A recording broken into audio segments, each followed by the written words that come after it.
कहानी शुरू होती है और हम एक तकाशी नाम के आदमी को देखते हैं जो कि एक गाड़ी में सो रहा है। थोड़ी देर बाद हम उसे कुछ बेघर लोगों के साथ बातें करते हुए देखते हैं, पर वो एक अच्छे होटल में खाना खाता है, अच्छे कपड़े पहनता है, उसके पास कुछ बैंक के क्रेडिट कार्ड भी हैं, पर वो रहता अपनी इस छोटी सी कार में ही है। ऐसा इसलिए है क्योंकि तकाशी को अपने अतीत के बारे में कुछ भी याद नहीं है। वो कौन है, कहाँ रहता है और क्या करता है, यहाँ तक कि उसे महसूस तक नहीं होता उसे कितनी चोट लगी है ये भी उसे पता नहीं चलता।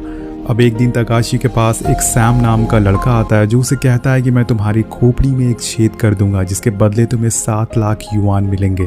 तकाशी को सैम पागल लगता है, उसकी बातें उसे पागल लगती है और कहता है कि मेरे पास पहले से ही पैसे हैं, मुझे पैसों की ज़रूरत नहीं है, तुम किसी और को ढूंढ लो। सैम उसे समझाता है कि इस छेद के बाद तुम अपनी 6 सेंसेस को फील करने लग जाओगे। दुनिया में हर इंसान सिर्फ अपना 10% दिमाग इस्तेमाल करता है, क्या हो अगर वो 90% यूज़ करना समझ जाए। तकाशी को कुछ याद नहीं है, उसकी याददाश्त चली गई है, तो वो कन्विंस करने की उसे कोशिश करता और कहता है कि मैं तुम्हारी मेमोरी वापस ला सकता हूँ, पर उसके बदले में तुम्हें अपनी ज़िंदगी के 7 दिन मुझे देने होंगे। तुम्हें अपनी दोनों आंखों के बीच में एक छेद करवाना होगा जिसके बाद तुम्हारी लाइफ पूरी तरह से बदल जाएगी। तकाशी को ये सब बकवास लग रहा होता है जिस वजह से वो उसे वहाँ से भगा देता है, पर उसकी बातें उसके अंदर कहीं न कहीं दब गई थी। उसके जाने के बाद भी वो सैम के बारे में ही सोच रहा था कि क्या ऐसा पॉसिबल हो सकता है कि उसकी यादें वापस आ जाए। अगले दिन कुछ लोग उसकी कार टो करके ले जाते हैं और तब तकाशी इन सब से बहुत ही परेशान हो चुका था। उसके कपड़े, उसके सामान सभी कुछ जा चुके थे, लेकिन तभी उसके सामने सैम दिखता है जो उसे दोबारा वही बोलता है, 7 दिन फिर तुम्हें ज़िंदगी रहने का रीज़न मिल जाएगा। और अब तकाशी भी इन सब बातों से परेशान हो चुका था, इसलिए वो सैम की बात मान लेता है। अब सैम उसे लेके अपने घर जाता है जहाँ हम चारों तरफ दीवारों पे कुछ अजीब सी फ़ोटोज़ देखते हैं। वहाँ पर कुछ इंसानों के स्कल के फ़ोटो थे जिन्होंने ये पहले करवा रखा था। अब कुछ ड्रिल मशीन की फ़ोटोज़ भी होती हैं और कुछ इंसान के बॉडी पार्ट्स की भी, जो कि काफ़ी अजीब लग रही थी। सैम बताता है कि ट्रीपेनेशन एक सर्जिकल प्रोसीजर है जो कि नियोलिथिक पीरियड में स्टार्ट किया गया था, मतलब अराउंड 7000 BC के टाइम पे ये चीज़ें स्टार्ट की गई थी। अब सैम उसे अपना ID कार्ड दिखाता है और बताता है कि वो एक मेडिकल स्टूडेंट है, वो अपने डैड के हॉस्पिटल में काम करता है। इसके बाद तकाशी एक बेड पर लेटता है और उसका ट्रीटमेंट शुरू होता है। बीच बीच में सैम इन सब के पीछे की कहानियाँ उसे बताता है कि ये सब कैसे शुरू हुआ और इन सब के पीछे का रहस्य क्या है। जब कोई बच्चा पैदा होता है तो उसके सर में एक होल होता है, लेकिन 2 साल बाद वो पूरी तरह से सही हो जाता है, जैसे कि आपने देखा होगा। लेकिन अगर हम उस जगह को दोबारा होल कर दें तो ब्लड सर्कुलेशन तेज़ हो जाएगा और दिमाग अपनी पूरी एबिलिटी पर काम करने लगेगा। और सीन कट होता है, तकाशी को हम उसकी कार में देखते हैं। उसके सर पे एक पट्टी लगी थी, यानी कि अब उसके सर में जो होल हो चुका है। वो देखता है कि उसके सामने एक लिफाफा है जिसमें कुछ पैसे हैं, जिसके पीछे सैम का नाम लिखा है। वो फ़ौरन उससे मिलने जाता है और उसे वो पैसे लौटा देता है और साफ साफ पूछता है कि आखिर इसका क्या फ़ायदा होगा। सैम बताता है कि मैं हमेशा से ही ये भूत प्रेत और जादू टोना से दूर रहा हूँ, मुझे ये सब झूठ लगता है। मेरा ये मानना है कि सब कुछ हमारे दिमाग के अंदर है जिसकी मदद से हम कुछ भी कर सकते हैं। इसके बाद सैम उसके सामने कुछ ताश के पत्ते रखता है जिसमें 5 सिंबल बने हुए हैं और वो पत्ते उल्टे रखता है। वो पूछता है कि इसमें से किस कार्ड में स्टार बना हुआ है। अब वो कार्ड को पलटने लगता है, पर सैम बोलता है कि ऐसे नहीं, अपनी एक आंख बंद करो और सिर्फ अपनी बॉडी का लेफ्ट पार्ट का इस्तेमाल करो। अब वह ऐसे ही करता है और उन पत्तों को पलटना शुरू कर देता है। पर सोचने वाली बात ये थी कि वो जिन जिन पत्तों को पलट रहा था उन सब पे स्टार बने हुए थे दोस्तों। अब ये देखकर तकाशी पूरी तरह से हैरान हो जाता है और उसे समझ नहीं आता कि ऐसा कैसे कर पाया वो। अब वो क्लब से बाहर आ जाता है और वो घबराया हुआ था। अब एक बार फिर से वो अपनी आंख बंद करता है और यहाँ से दोस्तों असली खेल शुरू होता है। इस बार उसके सामने ताश के पत्ते नहीं बल्कि इंसान थे और दोस्तों जो वो देखता है उससे मानो वो पूरी तरह से बौखला जाता है। उसे सारे इंसान अजीब तरह के दिख रहे थे। कुछ लोग उसे आधे इंसान और आधे एलियन लग रहे थे, कुछ लोग उसे पेड़ की तरह दिख रहे थे और वो इंसान से बातें कर रहे थे। ये सब उसके लिए काफ़ी अजीब होता है। उसे समझ नहीं आता कि ये सब उसके साथ क्या हो रहा है। वो पूरी तरह से घबरा जाता है और अगले पल ही वो गली में जाता है जहाँ उसे कुछ गुंडे पकड़ लेते हैं। वो उनके बॉस से टकरा जाता है। थोड़ी देर बाद वहाँ पर उनका बॉस आता है। तकाशी अपनी एक आंख बंद करता है और उस बॉस के अंदर उसे एक बड़ा सा रोबोट दिखता है। जो गुंडों का बॉस होता है वो तकाशी की एक छोटी उंगली काटने लगता है गुस्से में, लेकिन तकाशी कहता है कि ये तुम क्या कर रहे हो, तुम अपनी ही उंगली काट रहे हो। अब ये सुनकर बॉस पूरी तरह से सोच में पड़ जाता है कि असल में तकाशी कहना क्या चाहता है। तभी वो आदमी देखता है कि उसकी उंगली कांप रही है और वो डर जाता है। उसकी आंखों से आंसू गिरने लगते हैं। उसे भी समझ नहीं आता कि उसके साथ एक्चुअल में हो क्या रहा है। वो इतना ज़्यादा घबरा जाता है कि वो तकाशी को छोड़कर वहाँ से भाग जाता है। वेल दोस्तों, ऐसा क्यों हुआ ये आपको आगे पता चल जाएगा। अब ये सब होने के बाद तकाशी सीधा सैम के पास जाता है और वहाँ जाके वो उसे सारी चीज़ें बना के दिखाता है जो उसने अभी तक देखी थी। ये देखकर सैम हैरान हो जाता है कि आखिर वो कामयाब हो गया। जी हाँ दोस्तों, वो बहुत ही खुश होता है और तकाशी को बताता है कि इस दुनिया में सिर्फ 36% लोग ही हैं जिन्हें अपना सिक्स सेंस खोल पाया है। बाद सैम भी उसके सामने खड़ा हो जाता है और कहता है कि अच्छा अब मुझे देखो और बताओ कि मुझ में क्या दिख रहा है। और जब तकाशी अपनी एक आंख बंद करके उसे देखता है तो वो इनविजिबल दिखता है। अब ये देख के सैम मायूस हो जाता है। उसे समझ नहीं आता कि वो ऐसा क्यों दिख रहा है। इसी तरह से दोस्तों 3 दिन बीत जाते हैं। तकाशी अपनी कार में होता है पर यहाँ कुछ बहुत ही अजीब होता है। उसकी आंखों से आंसू आ रहे थे। अभी तक जो उसे चीज़ें महसूस नहीं हो रही थी अब उसे महसूस होने लगती है। उसे ऐसा लगता है कि वो ठीक होता जा रहा है क्योंकि न जाने कितने सालों बाद उसे कुछ महसूस हुआ था। इसके बाद वो सैम के पास जाता है जहां वो उसे एक और चीज़ के बारे में बताता है जिसका नाम था होमनकोलस। ये एक तरह का छोटा आकार का इंसान होता है जो कि हर इंसान के दिमाग में होता है। इंसान के अंदर इनका जन्म किसी ट्रॉमा या किसी हादसे की वजह से होता है जो उसे हमेशा के लिए याद रह जाता है। ये इंसानों को वही दिखाता है जो वो सबसे छुपाने की कोशिश करता है।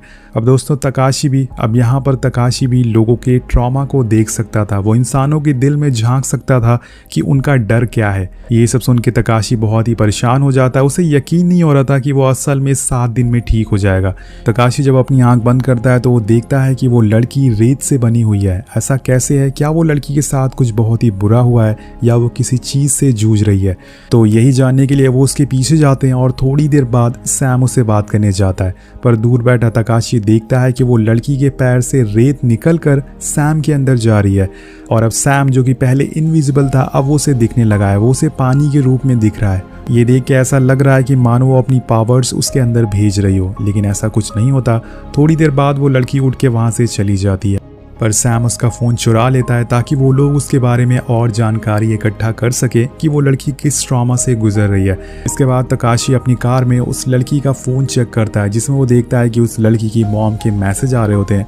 वो उनकी चैट ओपन करता है तो उसे पता चलता है कि उसकी मॉम उसे हमेशा से उसकी कज़न से कंपेयर करती रहती हैं। वो भी उसके जैसी क्यों नहीं बन सकती। वो उसे लूज़र समझती हैं कि वो अपनी लाइफ में कुछ भी कर नहीं सकती। अब इसके बाद वो उसकी इंस्टा खोलती हैं तो देखती हैं कि उसकी 2 आईडीज़ बनी हुई है। एक आईडी जिसमें वो आम लड़की की तरह ज़िंदगी जी रही है जो कि हाई स्कूल में पढ़ती है, लेकिन जब वो दूसरी आईडी खोलता है तो दंग रह जाता है क्योंकि उसमें उसका असली चेहरा छुपा हुआ था, उसका दर्द भरा हुआ चेहरा। उसकी दूसरी आईडी जिसमें बहुत ही अजीब तरह की फ़ोटोज़ थी जिसमें उसने खून से हेल्प मी मीट मी लिखा हुआ था। अब इसके आगे वो कुछ और समझ पाता कि तभी वहाँ वही गुंडे आ जाते हैं जिन्होंने उसे पहले पकड़ा हुआ था। वो उसे ले जाके अपने बॉस के सामने बैठा देते हैं। उसका बॉस पूछता है कि कल तुमने मेरे अंदर क्या देखा था? तो तकाशी कहता है कि एक बड़ा सा रोबोट। अब ये सुनकर उसका बॉस उसके गले पे चाकू रख देता है और कहता है कि सच बताओ। और तभी उस रोबोट में हम एक छोटे से बच्चे को देखते हैं जिसकी आंखें नम थी। उसे देख के मानो ऐसा लग रहा था कि उसके अंदर बहुत ही गिल्ट है, उसे कुछ बहुत ही गलत किया है। ये बच्चा कोई और नहीं बल्कि बॉस के बचपन का रूप होता है। अब यहाँ से कहानी पास में जाती है। तकाशी देखता है कि वो बच्चा और उसका एक दोस्त दोनों साथ में खेल रहे हैं। उसके दोस्त के हाथ में एक रोबोट होता है। इसी बीच उस बच्चे को दूर पड़ा एक चाकू दिखता है। वो अपने दोस्त से बोलता है कि तुम मुझे अपना ये रोबोट दे दो, मैं तुम्हें ये चाकू दे दूंगा। पर उसका दोस्त मना कर देता है और जिसके बाद उन दोनों में हाथापाई होने लगती है और इसी में उसके एक दोस्त की छोटी उंगली कट जाती है। और दोस्तों यही उसके बॉस का अतीत होता है, उसका ट्रॉमा होता है जो उसे आज तक सता रहा था। तकाशी से जब ये सारी बातें सुनता है तो ज़मीन में बैठ के रोने लग जाता है। उसके आगे झुक जाता है मानो उसके दिमाग में सब कुछ ताज़ा हो गया हो। उसने अपना पश्चाताप करने की बहुत ही कोशिश करी। उसने अपनी छोटी उंगली कई बार काटने की कोशिश करी लेकिन वो ऐसा कर नहीं पाया। अब बॉस तकाशी के आगे झुककर अपने दोस्त से माफ़ी मांगता है अपनी उंगली काटता है और इस बार वो अपनी उंगली काट कर अपना पश्चाताप करता है। इसके बाद तकाशी उसे एक बार फिर से देखता है, लेकिन इस बार वो एक आम इंसान की तरह दिख रहा था, यानी कि अब उसके पापों का प्रायश्चित हो चुका है, उसने माफ़ी मांग लिया है। इसके बाद तकाशी अपनी कार में जाके बैठ जाता है, जहाँ पे उसके पास वही हाई स्कूल वाली लड़की आती है जिसका उसने फ़ोन चुराया था। वो अपना फ़ोन लेने आती है और इसी दौरान तकाशी उसके होमनकोलस को देख लेता है। उसे वो फिर से रेत से बनी हुई दिखती है, लेकिन इस बारी उसे करीब से देखने पे वो रेत नहीं बल्कि अल्फ़ाबेट होते हैं जो उसकी पूरी ज़िंदगी बयां कर रहे थे। साथ साथ में वो ये भी बता रहे थे कि उसकी माँ उसके लिए एक दुश्मन से बढ़कर है। वो उसे हमेशा कोसती रहती है और अपनी माँ से बदला लेने के लिए उसने प्रोस्टिट्यूट बनने का सहारा लिया। वो उनसे बदला ले सके, लेकिन वो आज तक कभी किसी के साथ फिजिकल नहीं हो पाई है। उसका होमनकोलस तकाशी को अपने करीब बुला रहा था ताकि वो अपना बदला पूरा कर सके। तकाशी देखता है कि उसने अपनी बॉडी पर हर जगह जख्म दे रखा है, अब जैसे उसने एक फ़ोन में देखा था। इसके बाद वो उसके करीब आ जाता है और उसकी इच्छाओं को पूरा कर देता है। अब धीरे धीरे वो देखता है कि लड़की रेत से आम इंसान की तरह दिखने लगी है, जिसके बाद लड़की के बदले की आग अब शांत हो जाती है और ऐसे ही तकाशी ने एक और इंसान की होमनकोलस को शांत कर दिया था। अब इसी तरह से 4 दिन बीत जाते हैं। तकाशी जब सुबह उठते ही सैम से मिलने जाता है, पर वहाँ वेटिंग रूम में बैठते हुए वो देखता है कि उसका एक पैर रेत का है और एक हाथ रोबोट का बन चुका है। ये देखकर वो हैरान हो जाता है और इसी दौरान उसकी नज़र आगे बैठी एक रेड कलर की ड्रेस पहने हुई लड़की पर पड़ती है। वो जैसे ही पीछे मुड़ती है, तकाशी चिल्ला उठता है क्योंकि उसका चेहरा पूरी तरह से फ्लैट था, ना ही उसकी नाक थी ना ही उसका मुंह था। वो लड़की बार बार यही कह रही थी कि खाली खाली जिंदगी, जो सुनने में काफ़ी डरावना लग रहा होता है। इसी दौरान वहाँ सैम आता है जो तकाशी को अपने साथ लेके जाता है, जहाँ तकाशी उसे बताता है कि उसके अंदर अब दूसरों के होमनकोलस ट्रांसफ़र हो रहे हैं। इसकी क्या वजह हो सकती है? तो सैम उसे एक लड़की का पोस्टर दिखाता है जिसके ऊपर भी यही सेम एक्सपेरिमेंट किया गया था, उसके साथ भी सेम यही सब हो रहा था जो तुम्हारे साथ इस समय हो रहा है, लेकिन उसने इन सब से लड़ने के लिए खुद का होमनकोलस बना लिया। यानी कि ये होमनकोलस उन्हीं पे काम करते हैं जिन्हें खुद के होमनकोलस होते हैं। मतलब वो खुद किसी ऐसी मुसीबत या फिर ट्रॉमा से गुजरे होंगे तभी ऐसा हो सकता है, और कहीं ना कहीं तकाशी भी इसी तरह के ट्रॉमा से गुजरा था तभी ये सब उसके साथ हो रहा था। वो कहता है कि तुमने जिन लोगों के ट्रॉमा को ठीक करा है वो तो पूरी तरह से ठीक हो गए, लेकिन तुम्हारे अंदर जो अभी तक खालीपन था वो उनके ट्रॉमा से भरता जा रहा है। इसी वजह से दोस्तों उसके हाथ पैर रेत और रोबोट के दिख रहे थे, क्योंकि दूसरों के ट्रॉमा अब उसके अंदर आते जा रहे थे। तुम्हारा खुद का होमनकोलस अब धीरे धीरे करके भरता जा रहा है। पर तकाशी अब इन सब से परेशान हो चुका है। वो कहता है कि मेरे सर में जो छेद है उसे बंद कर दो और ये सब ख़त्म करो। पर सैम की एक शर्त होती है। वो कहता है कि जैसे तुम कह रहे हो मैं वैसा कर दूंगा, लेकिन इससे पहले तुम्हें मेरे होमनकोलस को देखना होगा। अब जब तकाशी अपनी एक आंख बंद करके उसे देखता है तो इस बारी पानी के कुछ बुलबुले उसके अंदर उसे दिखते हैं जिसके अंदर एक जेली फिश तैर रही थी। लेकिन तकाशी सैम को इस बारे में कुछ भी नहीं बताता और वहां से चुपचाप गाड़ी में आके बैठ जाता है। तकाशी बहुत ही परेशान हो चुका था। वो अपनी कुछ पुरानी चीज़ों को देखने लगता है जिससे शायद उसे कुछ याद आ सके। यहाँ उसे एक कार्ड मिलता है जिसमें ननाको नाम लिखा हुआ था। ये नाम देखते ही वो पास्ट में चला जाता है जहाँ उसकी एक लड़की से मुलाकात होती है। जिसे वो मिल रहा था वो कोई और नहीं बल्कि वही हॉस्पिटल वाली लड़की थी। ये देखकर तकाशी हैरान रह जाता है कि ऐसा कैसे हो सकता है, मतलब वो उस लड़की को कैसे जानता है। अब दोस्तों 5 दिन बीत जाते हैं और वो उसी हॉस्पिटल के बाहर जाता है, उस लड़की का इंतज़ार करने लगता है। थोड़ी देर बाद वहाँ वो लड़की आती है। तकाशी उसके पास जाता और एक धीरी आवाज़ में उसे ननाको कह के पुकारता है। ये सुनते ही वो लड़की शॉक हो जाती है और उसकी आंखों में पानी आ जाता है। पर यहाँ एक और बड़ा ट्विस्ट आता है। वो उससे कहती है कि क्या तुम मुझे जानते हो, मेरी मेमोरी लॉस्ट हो गई है। वेल दोस्तों, यानी कि दोनों ने ही अपनी यादों को खो दिया है, लेकिन अब धीरे धीरे तकाशी को कुछ चीज़ें याद आने लगती है। वो उसे लेके एक अपार्टमेंट में जाता है जिसकी कीज़ उसके पास ही है, लेकिन वो उसमें आज तक गया नहीं है, या फिर गया हो तो उसे याद नहीं होगा। दोनों ऊपर जाते हैं और अंदर घुसते ही दोनों अपनी अपनी यादों में खो जाते हैं। ननाको तकाशी से पूछती है कि क्या हम यहाँ साथ में रहते थे, तो वो कहता है कि हाँ। यानी कि तकाशी को अब अपना बीता कल याद आने लगा है। वो उसे एक रेड कलर की ड्रेस देता है और ये वही ड्रेस होती है जिसमें वो हॉस्पिटल में उसे देखा था। इसी दौरान हम देखते हैं कि ननाको को कुछ विजन आ रहे थे जिसमें काफ़ी सारा उसे खून दिखता है। ये देखकर वो बहुत ही ज़्यादा डर जाती है। तकाशी उसे सहारा देता है और फिर दोनों करीब आ जाते हैं। अगली सुबह वो देखता है कि ननाको के सर पे भी वही एक्सपेरिमेंट किया गया है जो उसके साथ हुआ था। लेकिन अब उसके 7 दिन पूरे हो चुके हैं। इसका मतलब सैम ने किसी और को चुना है इस काम के लिए। वो फौरन सैम के पास जाता है पर वो वहाँ उसे नहीं मिलता। तकाशी अपने फ़ोन चेक करता है तो उसे पता चलता है कि कल रात सैम ने उसे काफ़ी बार कॉल किया था और इसी बीच उसके पास सैम का कॉल आता है। वो उसे पूछता है कि क्या तुमने ननाको पर भी ये एक्सपेरिमेंट किया है। तो वो पहले तो थोड़ा शांत रहता है, फिर वो कहता है कि ताज्जुब की बात है और बोलता है कि हाँ, उस पर भी सेम एक्सपेरिमेंट किया गया था लेकिन उसे कुछ नहीं दिखा, पर तुम्हें सब कुछ दिखने लग गया। तकाशी कहता है कि अब मुझे होमनकोलस नहीं दिखते हैं, यानी कि मैं ठीक हो गया हूँ। तो वो कहता है कि ये भी एक एक्सपेरिमेंट का हिस्सा था, अभी थोड़ा सब्र करो। अभी उस लड़की को भी सब कुछ याद आ गया है। अब धीरे धीरे अगले ही पल हम देखते हैं कि सैम तकाशी के अपार्टमेंट के नीचे खड़ा होकर उसी से बात कर रहा होता है। ऊपर अपार्टमेंट में ननाको उसी रेड ड्रेस को पहन लेती है और अपने अतीत में खो जाती है। तभी गेट पर रिंग होती है और ननाको दरवाज़ा खोलती है तो सामने सैम होता है। सैम उसे चियोरो करके बुलाता है, जिसके बाद ननाको मानो पूरी तरह से हैरान हो जाती है।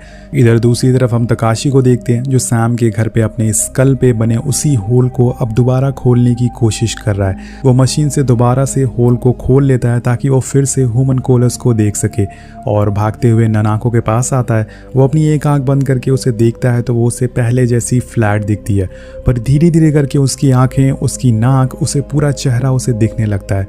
मतलब उसका ट्रॉमा भी अब दूर हो चुका है। लेकिन उसका ट्रॉमा एक्चुअल में क्या था वो सब कुछ उसे बताना चालू कर देती है और कहानी पास में चली जाती है। वो बताती है कि एक रात मैं और मेरा बॉयफ्रेंड हम दोनों कार से कहीं जा रहे थे, पर इसी बीच हमारी रास्ते में लड़ाई होना शुरू हो गई, जिस वजह से मेरे बॉयफ्रेंड का ड्राइविंग से ध्यान हट गया और हमारी कार के सामने तुम और तुम्हारी वाइफ आ गई।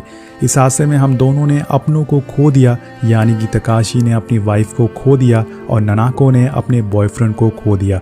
तकाशी को भी अब धीरे धीरे सब याद आने लगता है। तकाशी पहले एक बहुत ही खोखला किस्म का इंसान था, उसके अंदर किसी के लिए कोई भी फीलिंग नहीं थी, यहाँ तक कि वो खुद की बीवी होने के बावजूद दूसरी लड़कियों के साथ रहा करता था और यही वजह थी कि उसकी वाइफ के साथ उसकी लड़ाई होती रहती थी। और उस दिन भी ऐसे ही हुआ था। उसकी वाइफ ननाको लड़ाई से तंग आ गई थी और घर छोड़कर जा रही थी, लेकिन तभी रोड पे चियोरो की कार आ गई और उसका एक्सीडेंट हो गया और यहाँ इन दोनों को अपनों को खोने का एहसास होता है। अब चियोरो आखिर में उसे माफ़ी मांगती है और अपना प्रायश्चित करती है। दूसरे कमरे के बाहर हम सैम को देखते हैं। उसे देख के तकाशी कहता है कि तुम यहीं बैठे हो।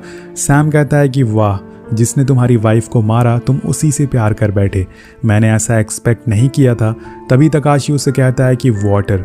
ये सुनते ही सैम शॉक हो जाता है और तकाशी ने आज तक सैम का होमनकोलस उसे नहीं बताया था, लेकिन इस बार वो उसे बता देता है कि उसका होमनकोलस एक पानी के बुलबुले जैसा है जिसके अंदर एक गोल्ड फिश है और उसकी एक आंख नहीं है। तभी हमें इसके पीछे का राज पता चलता है। जब सैम छोटा था तो उसके डैड उस पर ज़रा भी ध्यान नहीं देते थे। वो कैसा है, क्या कर रहा है, उन्हें इससे कोई भी फिक्र नहीं होती थी।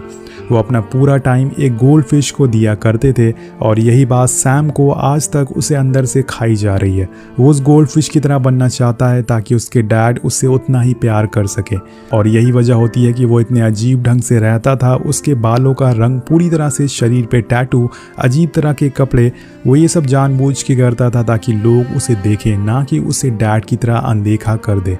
ये सारी बातें सुन के सैम रोने लगता है क्योंकि आज सालों बाद उसकी सच्चाई उसके सामने आ गई थी। जो ट्रॉमा उसके दिल में सालों से बंद था आज वो बाहर आ गया था। वो तकाशी के आगे झुक जाता है और तकाशी उसे गले लगा लेता है और उसे सहारा देता है। अब 7 दिन बीत जाते हैं और यहाँ तकाशी और चियोरो दोनों साथ में एक लंबी राइड के लिए निकल जाते हैं, एक नई शुरुआत करने की। वहीं दूसरी तरफ सैम अभी भी उसी अंधेरे में था। वो खुद के ऊपर ये एक्सपेरिमेंट कर लेता है ताकि वो भी लोगों के दुख और दर्द को देख सके और ज़ोर से हंसने लगता है। इसी के साथ ये कहानी यही ख़त्म हो जाती है।